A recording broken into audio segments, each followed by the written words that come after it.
I'm like a 16th Italian, so you'll see my hands come up quite a bit. So I'll try to refrain from using them a little too much. But let's go ahead and get started. I'm going to go ahead and pause my video.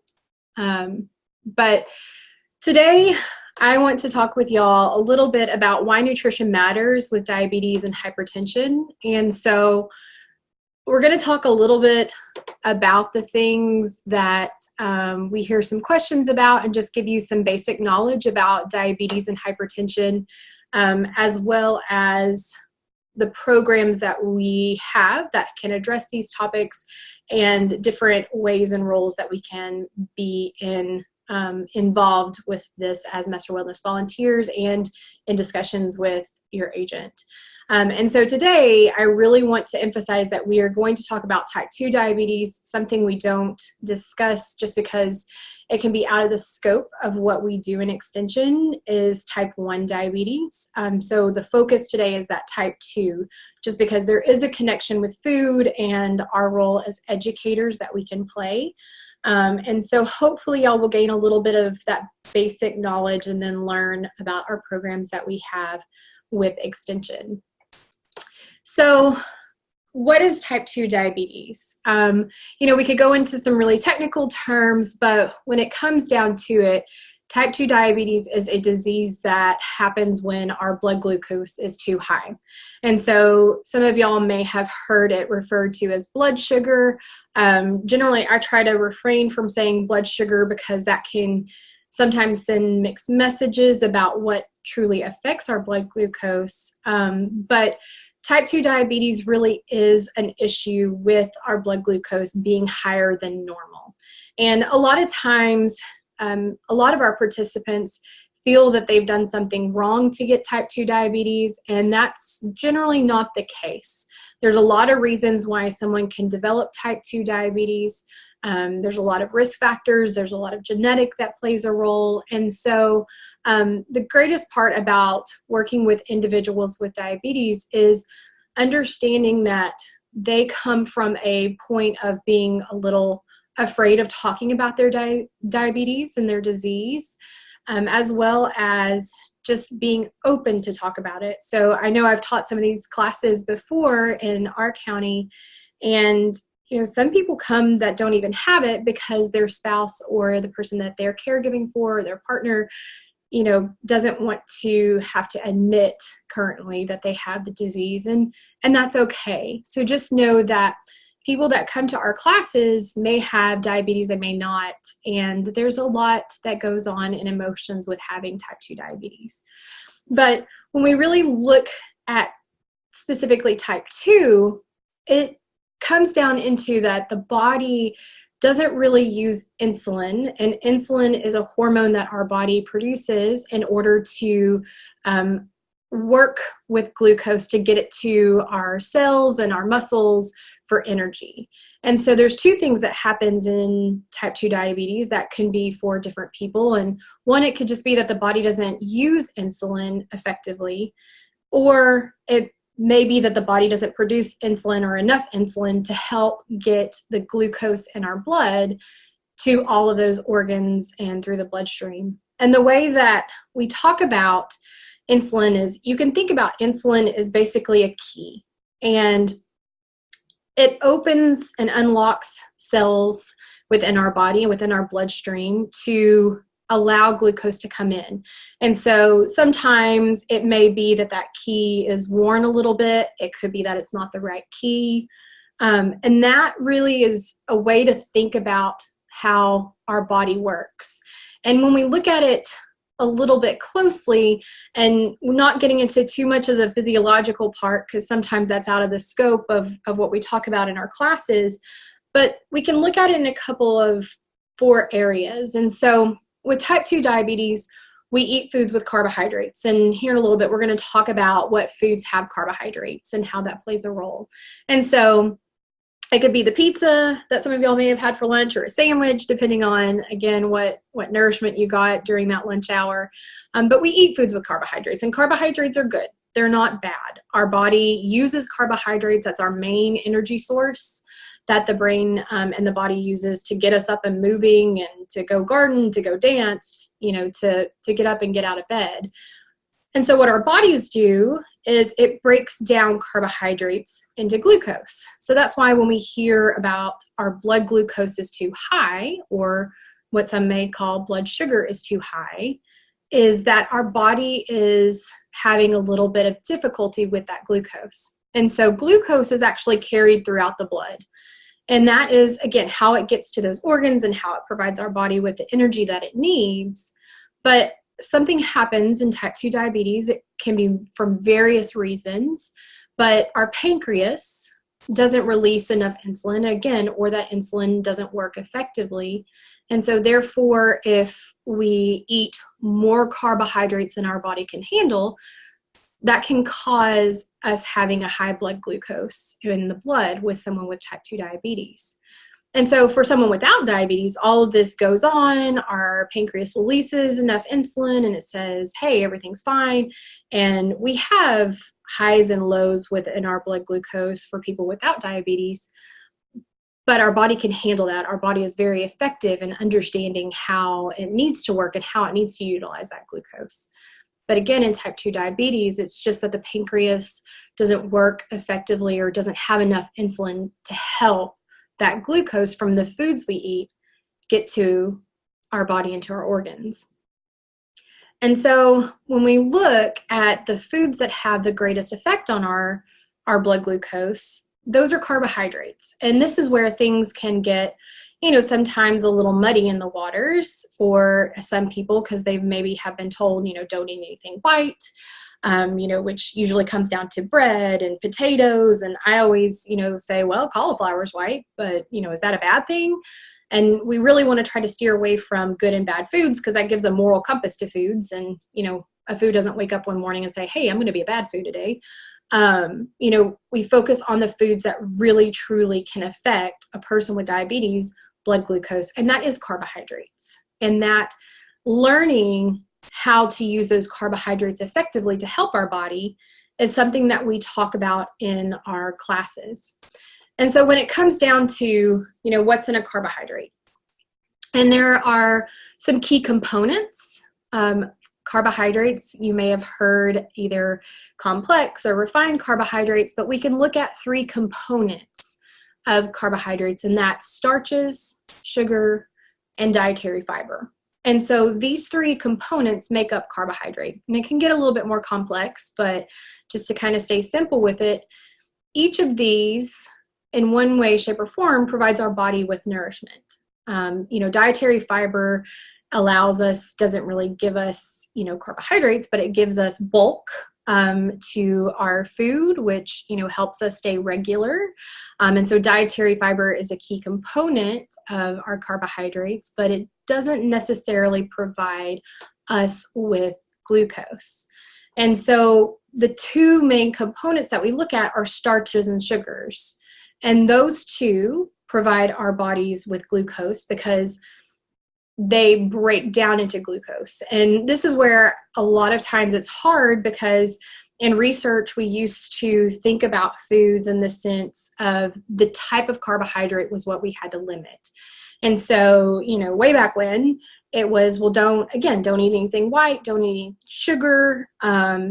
Everyone kind of thought sugar was the culprit, but what we know, it's the amount of carbohydrates that we eat that affects, because no matter what, starch and sugar will break down into glucose. May do it a little differently, but in the end, it's glucose, and our body doesn't, say, okay, well, I'm going to eat this type of sugar glucose and this type of starch glucose. It just says, hey, it's glucose, let me use it because I need that. So when we talk about foods that affect us in people with diabetes, it is the amount of carbohydrates. So whether you're eating starches or sugars, that plays a role in how our body utilizes it and how much.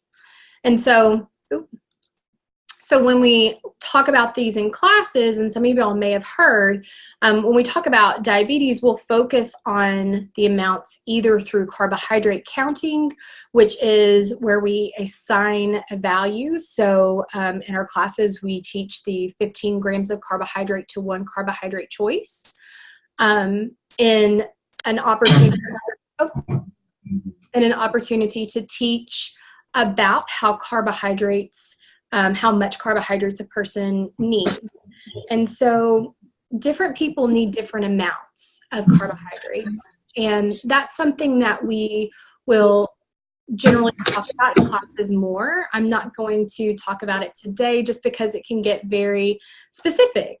But it's a really easy way of learning how much a person needs to help them control their blood glucose.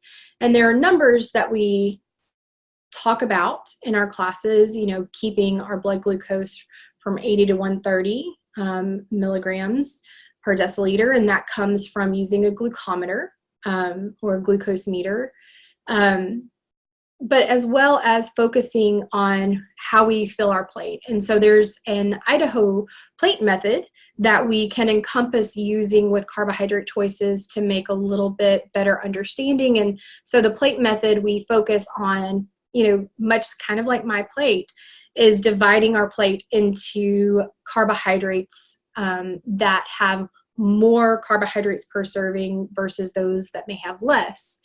And so when we look at those foods, we know that there are food groups per se, not in the sense the same as my plate, but food groups that are lower in carbohydrates. And actually, this is wrong. These are foods that are higher in carbohydrates. So ixnay that. I don't know if we can annotate through that, but this should be foods that are high in carbohydrates. And so that is grains, fruits, starchy vegetables, dairy, sweets, and sweetened beverages. And so when we talk about grains, you know, foods that are like breads and cereals and pastas and tortillas, as well as fruits, you know, obviously whole fruits, fresh fruits, fruit juices, dried and canned. Obviously the serving size is going to look a little bit different for the amount of carbohydrates per serving, but fruits are a source that have higher amounts of carbohydrates per serving. Starchy potatoes, corn, peas, lentils, the winter squashes, not the summer squashes, as well as dairy. So obviously milk. You know, this isn't something like the plant-based milks. These are true dairy milks, yogurts, and smoothies. And then something that we really, you know, talk about are the sweets, but really sweetened beverages. A lot of people, you know, we're in the South. Everybody loves their iced tea. And so, you know, a lot of people, when we're thinking about how we are choosing our carbohydrates and how much, you know, some people are getting their carbohydrate servings that they need for the day or for a meal in their iced tea because they like really, really sweet iced tea. And so it's just learning about what foods are higher in carbohydrates and then knowing what foods are lower in carbohydrates. And this is correct. So foods that are lower in carbohydrates are, you know, food groups such as proteins. And again, we want to emphasize more leaner meats, poultry and seafood and shellfish, as well as, you know, fats that we want to choose more often, such as olive oil and canola, versus those that we want to choose less often, those saturated fats, we want to choose those less, as well as non-starchy vegetables, so broccolis and cauliflower, carrots, and then those summer squashes are just some examples of non-starchy vegetables. And obviously the list goes on. This is not a complete list of foods that are lower in carbohydrates, and that is not a complete list of foods that are higher in carbohydrates from the previous slide. But it gives you an understanding of that there are foods that may have more carbohydrates per serving. And so for a person with type 2 diabetes, they need to maybe choose those foods that are higher in carbohydrates less often, and focus then on more of this kind of complementary plate method for their full day. And again, this is something that we teach in our classes and that you just can't teach, you know, within an hour or, you know, an hour and a half presentation. This is something that is learned over time. And I know some of the agents probably that have implemented it will tell you, you know, they'll have participants that come back even the next year just to reabsorb that information. You know, they may have applied it for, you know, the last 6 months and then are coming back for another class just to listen again. But this is not something that we just start overnight. this is definitely something that takes time for people to learn this in order to really promote managing their diabetes. And again, that management starts with, getting in those recommended ranges for their blood glucose.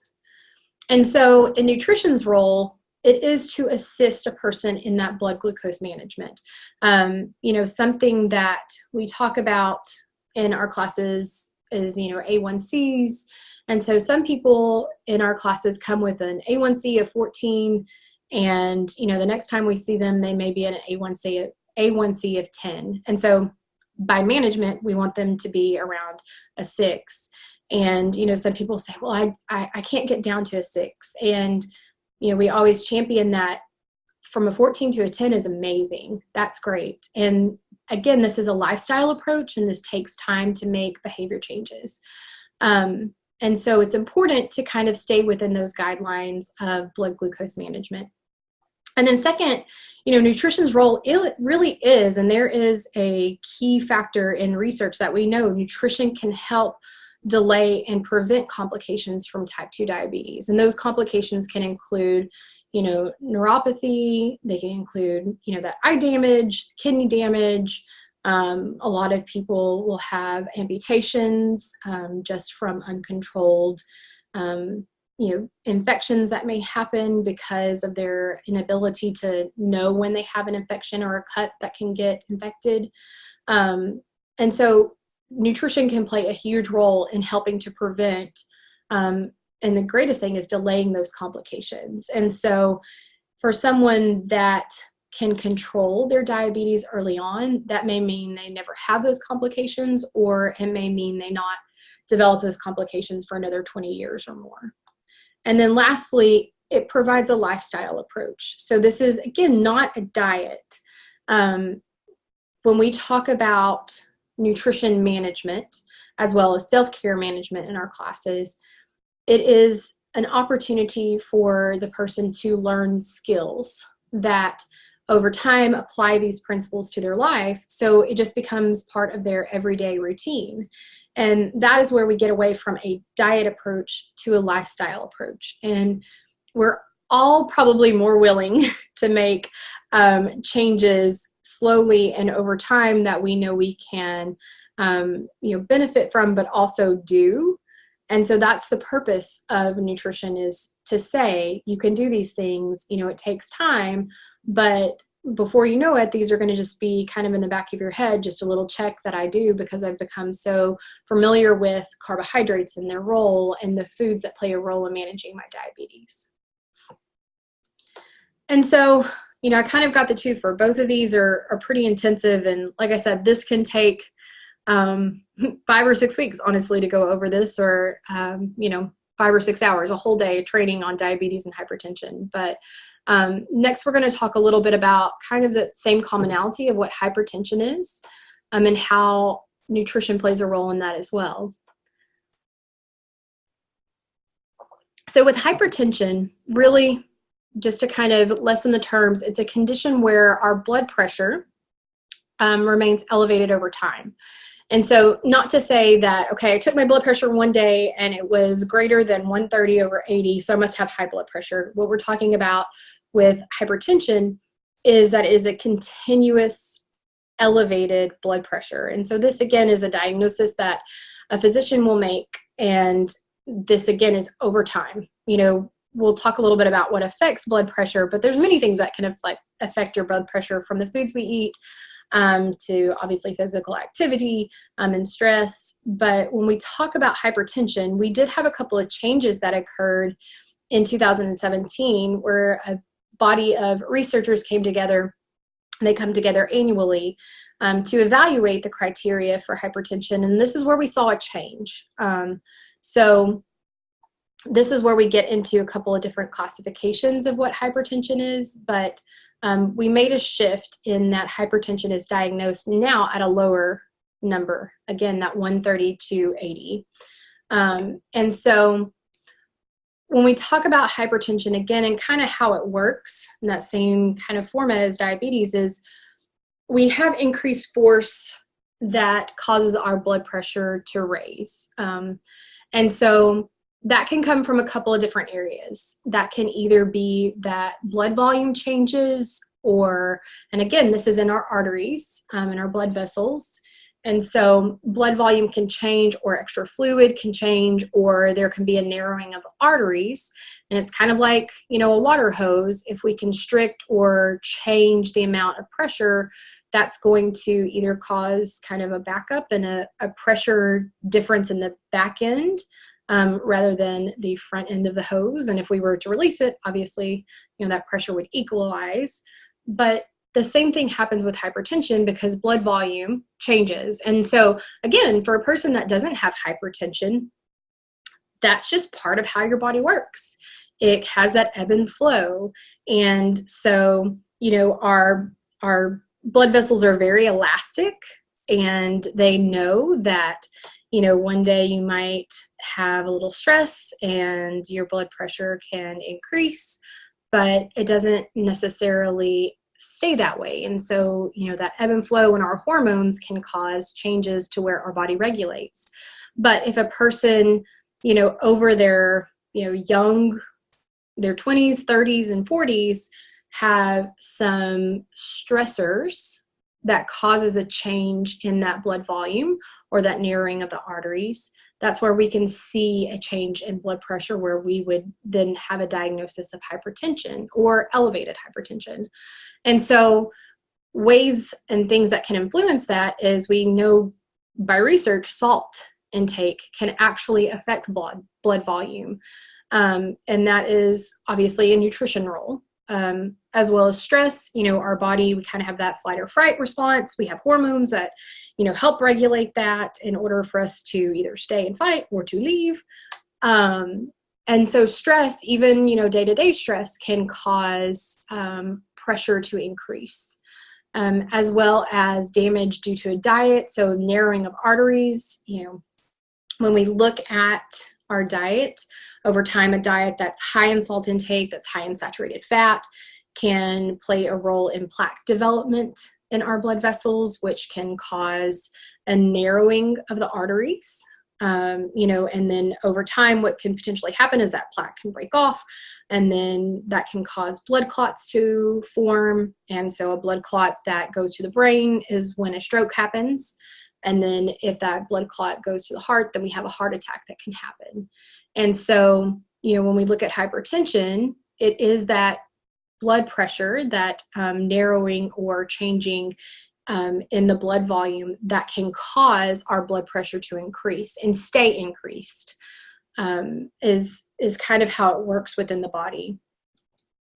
And so there obviously, just as in diabetes, there's foods that play a role in how much salt or sodium is in the foods that we eat. And so this is what the American Heart Association has kind of deemed the salty six.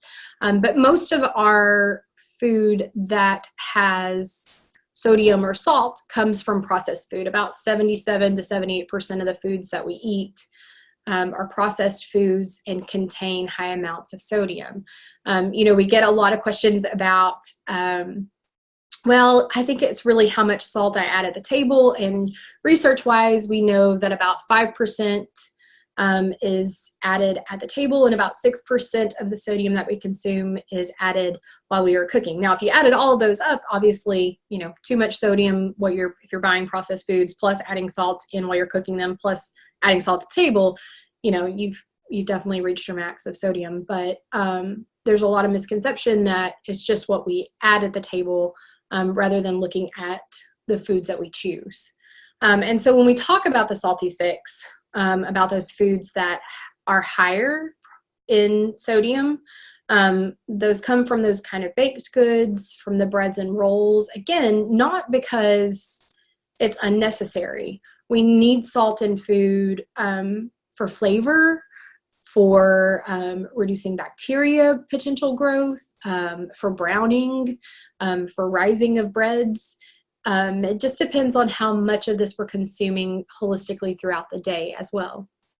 And so pizza, which kind of, you know, sticks in my heart, I love pizza.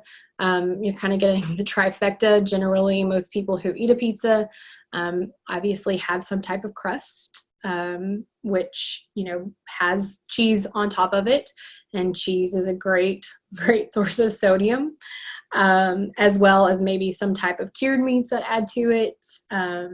So pizza can be a good source of sodium. And then our sandwiches, from the breads, from the deli meats that we add to it, even from additional salt that we add to it, are part of the major source of foods that are high in sodium. And then again, those cold cuts, I thought it was quite interesting, having a salami inside of a banana peel. But, so instead of choosing the banana, let's eat a cured piece of meat. But, cured meats, our deli meats generally are higher in sodium. And when we start adding all this together, even a sandwich can exceed our dietary recommendation for sodium, which is to stay below 2,300 milligrams. It can sometimes be 3,400 milligrams for, a BLT triple stacked sandwich.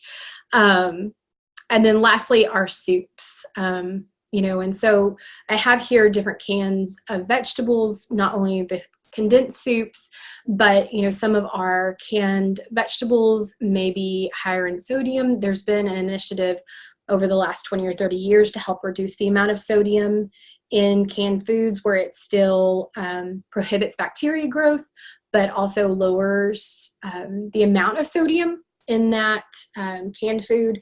And there are some best practices we can do in rinsing, but fortunately there's a lot of product available now that has, no salt added. And again, terms can get iffy when we're talking about foods. No salt added can just mean that there was no salt added during the processing. So it may be lower in sodium, but it may not be 0% sodium. But there are methods and different products available that have lower sodium. And those are things that we talk about in our classes to help people just gain some skill set of, canned is convenient and just as nutritious, but choosing ones that may be more appropriate and less sodium. And so those are things that we talk about in our classes. And so when we talk about nutrition, the main fact comes from some dietary research on what is called the DASH diet. And so that's the emphasis of our hypertension curriculums. And so the overall goal of the DASH diet is to increase vegetable and fruit intake and whole vegetable and fruit intake, because those two foods are a great source of potassium, and there is a direct relationship with potassium in helping to reduce blood pressure. Now, this may not be for everyone. Obviously, we don't want to recommend people just, going whole hog on potassium, because there can be contraindications because of medications that they're taking. But in essence, when we look at it at a diet perspective, increasing vegetable and fruit intake can increase that potassium, and over time helps reduce blood pressure. And in fact, this last year with one of our curriculum, we took some blood pressure management or blood pressure measurements, and it was great to see at the beginning, and then the follow-up class, they dropped in 7 points in their blood pressure. And that can pull a person from a stage 1 hypertension into an elevated hypertension, or what we call prehypertension. And, that can benefit someone very, very much so in using diet, the foods that we eat, to help regulate their blood pressure, as opposed to having to be on medication. And it may be necessary to be on medication. It just depends on the level and the stages of hypertension. And then again, I don't know what it says, type 2 diabetes. Wow. Anyway, to delay or prevent complications from high blood pressure to lead to conditions such as type 2 diabetes. And then finally is to delay or prevent cardiovascular complications. Wow, that is horribly misspelled. Anyway, so really role of nutrition is, again, just as much as we see in our diabetes role, is there is a great emphasis on what we can do in our nutrition curriculums. And so when we talk about nutrition education and the role that extension plays, is there a need for it? And there is. We know in some focus groups that were done through a couple of different groups that about 25% of people that have been diagnosed with diabetes states that their primary care physician did not give them any type of information on how to manage their disease. And so you have a person who is diagnosed with type 2 diabetes, and then they're released and they have nothing to go from. And for some people, that can be not knowing what resources are available in their community. It can mean that they never are able to manage their disease because they don't have, the ability to get to some of those places or afford to go to an outpatient dietitian. And so nutrition education plays a really important role. And for those people who are seeking out information on how to manage their disease, to help them overcome their challenges of learning the skills that they need. And so, it really is simple in the terms of learning some skill sets. It takes time. It definitely takes time for a person to learn how to apply the foods that they eat, whether they have hypertension or whether they have type 2 diabetes. But there have been many people who focus on the foods and can get their blood glucose and their hypertension in a recommended range and be able to utilize that over medication.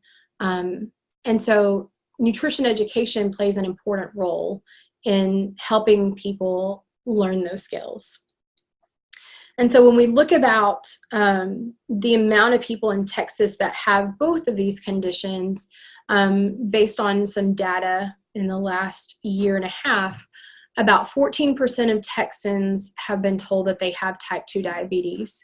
And coupling that with about 32% of Texans have been told that they have high blood pressure.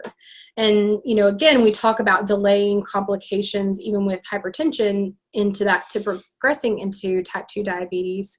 So if you think 32% of Texans have high blood pressure, there may be even overlap in those that have diabetes. And again, there are two different styles of management, but that's quite a big percentage of people in our state that has some type of chronic disease, just focusing again on high blood pressure or type 2 diabetes. And so, a lot of people can get caught up in numbers, and for me, numbers, do matter. But, I always say no one wants to come to a class to say that 1 in 3 people have type 2 diabetes. Well, I know that. I'm here with diabetes. I'm here to learn. But why is important to know that we have those percentages of people with diabetes? And it's because diabetes and hypertension can lead to many other complications that can become more expensive in hospital management of medicine. And so with both of those diseases, they can lead to heart disease, a person having a stroke. A person with hypertension is at really great risk of potentially having a stroke or a heart attack.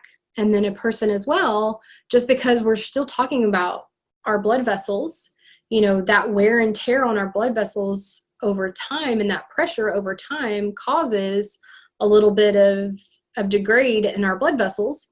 And even a person with type 2 diabetes is at greater risk too of developing a stroke.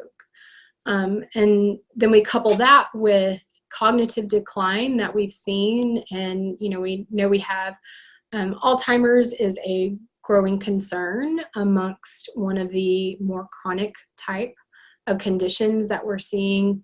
And then finally, other organs are affected, whether that be, our limbs, whether it be our kidneys. And so all of this can cost a lot for not only the patient and our participants, but for the healthcare in general.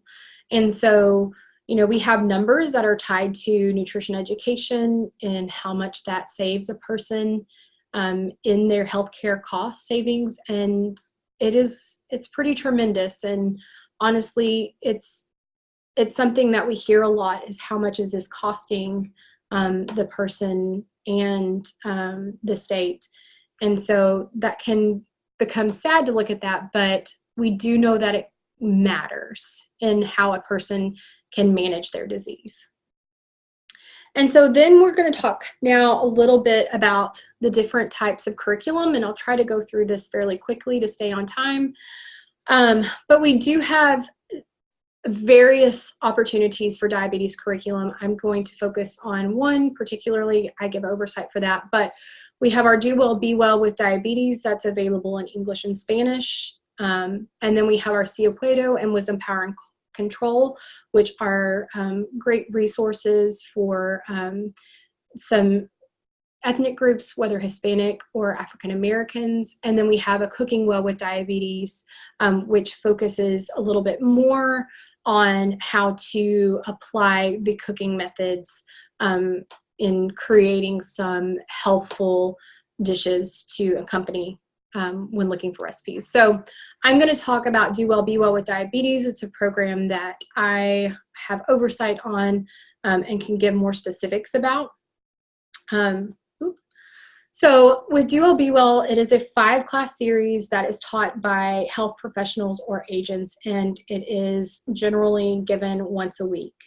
And so the class is divided, each class is divided into a self-care and dietary component. So the first half of the class is self-care, and the second half of the class is dietary, in order for a person to learn how both of those play a role in managing their disease.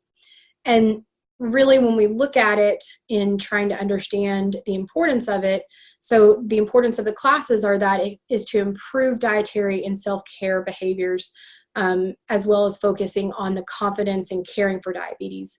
And this is something for people with pre-diabetes, diabetes, or those caregivers or support that maybe want to learn more about diabetes.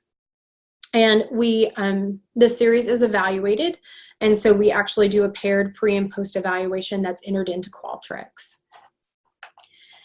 And when we look at the classes, just class structured, class 1 is what we call Getting Started. This is when we really talk about how food affects our blood glucose, what numbers we need to be in good management of diabetes. And then our second class is trying to find the right number of carbohydrates that will work best for a person. And again, that depends upon their needs and their activity levels. And then class 3 focuses more on how to improve blood glucose through physical activity, because we know there's a direct relationship with that. So we know that people that are active, that can actually decrease their blood glucose for up to 12 to 24 hours, which is a great management tool for those that are trying to focus more on lifestyle modifications. Class 4 is going beyond just physical activity. So sometimes we have to control diabetes through medication, just because our pancreas over time can, age. And so while a person may never have to have medication, as they get older, it may become necessary in order just to manage and delay those complications from happening. And then the last was purposeful. Everybody just really wants to know if they can have a beer or something sweet to eat. And so our last class is how to incorporate it, celebrating diabetes through finding what sweets that everybody really just wants to include, how to incorporate those. Because again, it's not that you have to be on a diet, it's learning again what carbohydrates have the greatest effect. And so when we talk about ways to help with our Master Wellness volunteers, first and foremost is recruitment of those local health professionals, as well as participants, spreading the word that we have a series that can help not only caregivers and support staff, or those that are interested in learning more about type 2 diabetes, that's available, or knowing, the people in our communities as those resources to come help lead these classes. Because again, when we talk about diabetes, it's it's a condition and it can become very complex with complex questions. And so by utilizing local health professionals that are trained in this area, they can answer those questions for the participants. Because in extension, we don't want to go beyond our scope of practice, which then gets into more medical nutrition therapy. We want to stay on that side of education. And then secondly, ways to help are to assist with class food demonstration and class materials, and then assist with the data entry of surveys, making sure that people get their surveys, at the beginning of the class series and then at the end of class series, and maybe even helping pair those, so we can have a story to tell not only the participants, but our community members. And then second is our hypertension curriculums. So we have a 1-lesson series called Dashing Your Way to Improved Health. We have the Do Well, Be Well with Hypertension, and then we have our Cooking Well with High Blood Pressure. And so I'll talk briefly about the two that I have primary oversight on, the Dashing to Improve Your Health, and then our Do Well, Be Well with Hypertension. So the Dashing to Improve Your Health is a one-shot series that is implemented as a standalone. A lot of times we use this as kind of that opportunity to show people what we have. So it still goes over the basic overview of the DASH eating plan, which again is the foundation for someone in controlling their high blood pressure. But it can also lead into potentially, the further series of our Do Well, Be Well with Hypertension. And our overall goal really is to improve the knowledge of blood pressure, and as well as the foods, so those vegetables and fruit that can help improve their blood pressure management. We don't have a direct evaluation that's tied to this because it's a one-shot series. So a lot of times we have, a customer service survey that an agent can implement to learn, what do they like about this series, and any of their further interest. And so secondly is our Do Well, Be Well with Hypertension, which is a 4-class series with a 5th optional class. And it is taught by trained agents that have been trained on hypertension. And so we just did a pilot of this last summer and early fall, and currently we're offering it where it can be either bi-weekly or weekly.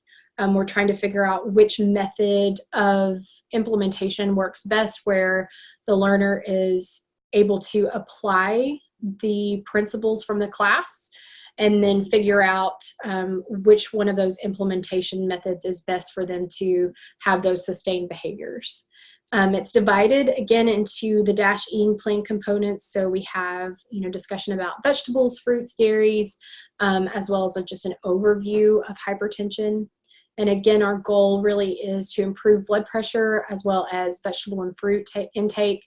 And we focus really on vegetable because more people are able to eat fruit than vegetables. And again, this is for those with elevated hypertension and caregivers. And we use, again, a prepared evaluation instrument that's in Qualtrics. The classes, again, are divided into an overview, learning how to incorporate more vegetables and fruits, some mindful practices to help reduce salt intake, learning how to incorporate dairy, and then talking about added sugars. And again, ways for, help is in, again, that recruitment of participants, as well as, just some of the stakeholders in our community, assisting with those food demonstration classes, and again, assisting with the survey instruments. So, it is 2 o'clock. That is not enough time to cover diabetes and hypertension. Like I said, I can take 8 hours, I can take 12 hours to talk about this, but I appreciate y'all letting me kind of give you a very big water or fire hydrant hose right after lunch. I'm sure you appreciated that. Thank you, Andy. But if you have any questions, or if you'd like to learn more about, our curriculum, or just to learn about some training opportunities, feel free to give me an email. I always put a picture of my daughter because now I, have a product of me, which is kind of scary. But she is quite the adventurer, so that also leads to chaos and potentially not spelling things correctly.